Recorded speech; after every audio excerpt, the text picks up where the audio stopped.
Bismillahirrahmanirrahim. Assalamualaikum warahmatullahi wabarakatuh.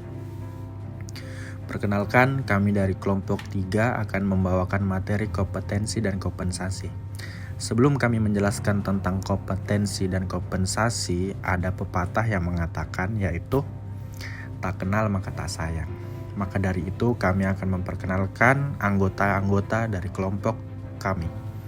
Yang pertama yaitu Muhammad Rizal Rahmatillah dengan NIM 022 2020 0011. Yang kedua Ardita Wicaksono dengan NIM 022 2020 0016. Yang ketiga Aminur 022 2020 0258. Yang keempat Randy Kurniawan Syah dengan NIM 022 2020 0194. Dan di dalam sub pembahasan atau pokok pembahasan kompetensi dan kompensasi ada 4, yaitu yang pertama ketepatan menjelaskan model tipe dan kategori kompetensi. Yang kedua ketepatan menjelaskan tingkat dan strata kompetensi. Yang ketiga ketepatan menjelaskan faktor yang mempengaruhi dan mengatasi hambatan kompetensi. Yang keempat, ketepatan menjelaskan tentang upah, gaji, insentif, penghargaan, dan tunjangan. Pokok pembahasan yang pertama yaitu menjelaskan tentang model, tipe, dan kategori kompetensi. Kompetensi merupakan kemampuan untuk menerapkan seperangkat pengetahuan, keterampilan, dan sikap mental untuk melakukan fungsi atau tugas dengan berhasil. Kompetensi seringkali berguna sebagai dasar untuk menentukan standar keahlian yang mencakup tingkat pengetahuan, keterampilan, dan sikap mental yang diperlukan untuk sukses, termasuk juga sebagai kriteria pengukuran potensi dalam menilai level kompetensi. Adapun beberapa model kompetensi antara lain, yang pertama yaitu model kompetensi organisasi, yang kedua model kompetensi fungsional, yang ketiga model kompetensi jabatan, dan yang keempat model kompetensi kepemimpinan. Pokok pembahasan selanjutnya yaitu menjelaskan tingkat dan strata kompetensi. Yang pertama, pengakuan atau recognition, yaitu suatu simulasi atau studi kasus yang memberikan kesempatan peserta untuk mengenali satu atau lebih kompetensi yang dapat memprediksi individu berkinerja tinggi di dalam pekerjaannya sehingga seseorang dapat berjalan dari pengalaman simulasi tersebut. Yang kedua, pemahaman atau understanding, yaitu instruksi kasus termasuk modeling perilaku tentang apa itu kompetensi dan bagaimana penerapan kompetensi tersebut. Yang ketiga, pengkajian atau assessment, yaitu umpan balik kepada peserta tentang berapa banyak kompetensi yang dimiliki peserta atau membandingkan skor peserta. Cara ini dapat memotivasi peserta mempelajari kompetensi sehingga mereka sadar adanya hubungan antara kinerja yang aktual dan kinerja yang platonik. Yang keempat, umpan balik atau feedback. Suatu latihan di mana peserta dapat mempraktekkan kompetensi dan memperoleh umpan balik. Bagaimana peserta dapat melaksanakan pekerjaan tertentu dibanding dengan seseorang yang berkinerja tinggi. Yang terakhir atau yang kelima, permohonan kinerja atau core application agar dapat menggunakan kompetensi di dalam kehidupan nyata. Pokok pembahasan selanjutnya yaitu faktor yang mempengaruhi dan mengatasi hambatan kompetensi.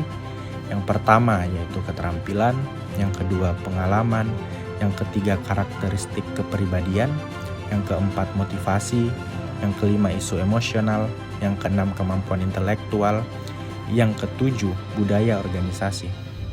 Saya akan mengambil satu contoh faktor yang mempengaruhi dan mengatasi hambatan kompetensi yaitu motivasi. Sesuai dengan gambar yang saya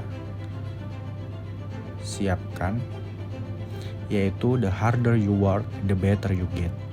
Yang artinya jika kalian bekerja lebih keras maka akan mendapatkan yang lebih baik. Dalam hal ini, motivasi tersebut dapat diberikan kepada karyawan agar meningkatkan kinerja mereka dan memberikan semangat dalam bekerja. Jika motivasi ini diberikan, maka karyawan akan merasa diperhatikan oleh para pimpinan, maka membuat mereka akan lebih bersemangat dalam melakukan kinerja mereka.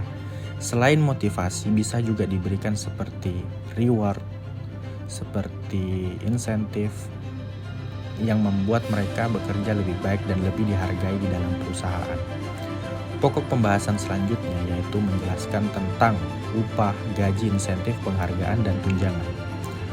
Upah adalah salah satu topik ketenaga kerjaan yang paling sering ditanyakan oleh pekerja.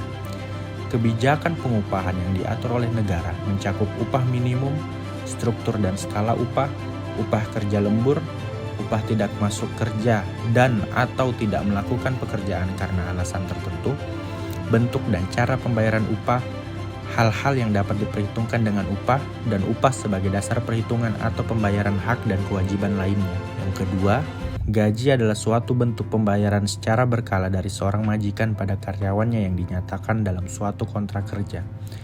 Yang ketiga, insentif menjadi salah satu kabar gembira bagi karyawan yang telah bekerja keras di sebuah perusahaan.